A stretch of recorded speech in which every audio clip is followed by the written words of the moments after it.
Hi అండి. నేను మీ Pratima. Welcome to our channel. నేను ఈరోజు వచ్చి మష్రూమ్ కర్రీ వండుతున్నానండి. చికెన్ కర్రీ స్టైల్లో చూపిస్తున్నాను అనమాట. కుక్కర్లోనే వండుతున్నాను ఇది కూడాను. ఫస్ట్ వచ్చి స్టవ్ ఆన్ చేసుకుని కుక్కర్ పెట్టుకుని దాంట్లో వచ్చి ఒక 2 స్పూన్స్ ఆయిల్ అయితే వేసుకోవాలండి. ఇది మసాలా కర్రీలా వండుతున్నాను కదా, కొంచెం ఆయిల్ 2 స్పూన్స్ చూపిస్తున్నాను. అంటే క్వాంటిటీ ఒక ప్యాకెట్ మష్రూమేనండి, తక్కువగానే ఉంటుంది క్వాంటిటీ అయినా కానీ మసాలా కర్రీలాగా కాబట్టి కొంచెం ఆయిల్ ఎక్కువ ఉంటే బాగుంటుందని 2 స్పూన్స్ చూపిస్తున్నాను.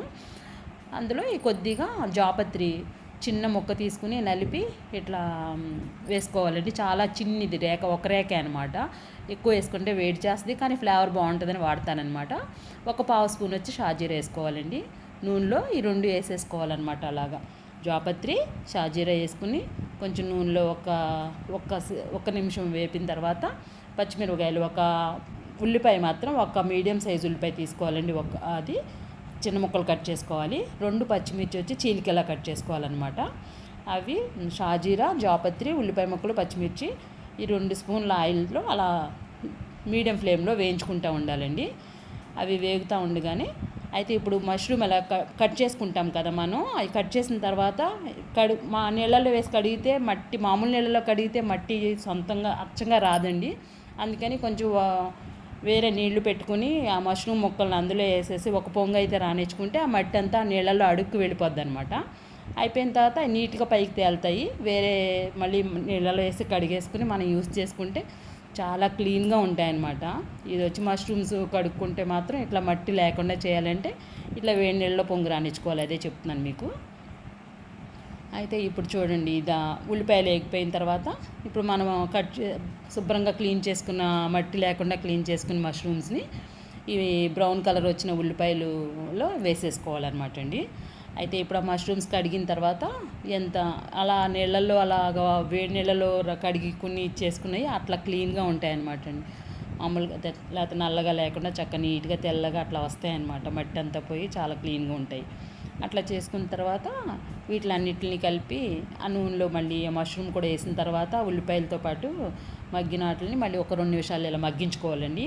మష్రూమ్ వేసిన తర్వాత కొంచెం ఇదైన తర్వాత మనం ఇంకా కొద్దిగా అల్లం వెల్లుల్లి పేస్ట్ ఒక 3/4 స్పూన్ అయితే వేసుకోవాలండి. ఫుల్ స్పూన్ అక్కర్లేదు, 3/4 స్పూన్ చాలు, చిన్న ప్యాకెట్టే కాబట్టి. అల్లం వెల్లుల్లి పేస్ట్ వేసిన తర్వాత అది కూడా కొంచెం మష్రూమ్స్కి పట్టేటట్టుగా కొంచెం కలుపుకోవాలి.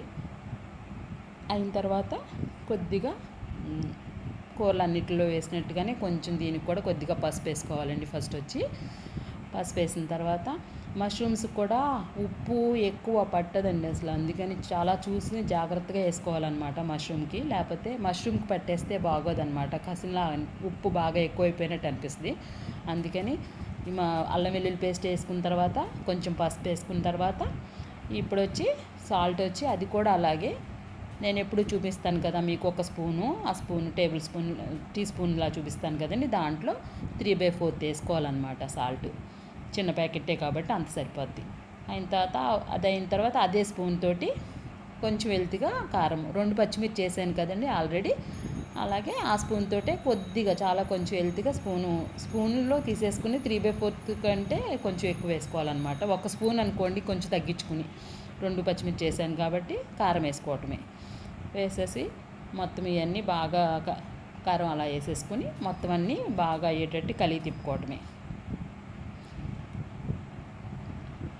అయిపోయిన తర్వాత వాటర్ పోసుకుని చెప్తాను కదండి ఎప్పుడు మీకు, కరెంట్ కుక్కర్లో గ్లాస్తో అని చెప్తున్నాను కదా, కొంచెం అది 3 విజిల్స్ రావడానికి గ్లాసుడు వాటర్ అయితే పోసుకోవాలన్నమాట. ఇప్పుడు అన్నీ వేసాను కానీ కొంచెం మసాలా పొడి కూడా వేయాలండి. అల్లం వెల్లుల్లి పేస్ట్ వేసాను కదా, అందుకని ఇప్పుడు మసాలా పొడి కూడా ఒక 1/2 స్పూన్ అయితే మసాలా పొడి వేసుకోవాలండి. 1/2 స్పూన్ వేసుకోవాలి. వేసుకున్న తర్వాత మొత్తం అన్నీ తిప్పేసి ఒక గ్లాసుడు, కుక్కర్లో గ్లాస్ ఉంటుంది కదా కరెంట్ కుక్కర్ గ్లాసు, దాంతో ఒక గ్లాసుడు వాటర్ పోసుకోవాలి. పోసుకొని మొత్తము అలా కలిగి తిప్పుకోవాలి. మొత్తం అన్నీ కలిసిపోయేటట్టుగా అదే మీడియం ఫ్లేమ్లోనే ఉంటుంది కదా కర్రీ. అట్లాగా మొత్తం అంతా ఇదైన తర్వాత మూత పెట్టేలోపు ఒకసారి అంతా కలిస్తే బాగుంటుంది అనమాట. అలా అయిపోయిన తర్వాత గరిటె తీసేసి ఇంకా కుక్కర్ మూత పెట్టేసుకోవటమేనండి. మూత పెట్టుకుని వెయిట్ పెట్టుకోవాలి. వెయిట్ పెట్టుకుని 3 విజిల్స్ అయితే రానిచ్చాలి. మామూలుగా పొయ్యి మీద కూడా విడిగా కుక్కర్ లేకుండా ఉడుకుద్ది, కానీ ఇది టైం సేవ్ అవుద్దని చెప్పేసి నేను కుక్కర్లో అని చెప్తున్నాను. టేస్ట్ కూడా బాగానే ఉంటుంది. ఎక్కువ అన్ని కర్రీస్ అందుకే నేను డిఫరెంట్గా ఉంటాయని చెప్పి తొందరగా టైం సేవ్ అవ్వడానికి ఇలా కుక్కర్లో చూపిస్తున్నాను అనమాట. అంతేనండి. ఇప్పుడు స్టవ్ ఆఫ్ చేసేసుకోవాలండి 3 విజిల్స్ అయిపోయిన తర్వాత. ఇప్పుడు మొత్తం అంతా ఆవిరంతా ఇదైపోయిన తర్వాత కుక్కర్ మూత తీసుకుని చూస్తే కర్రీ స్టైల్ అయితే ఇట్లా ఉంటుందన్నమాట.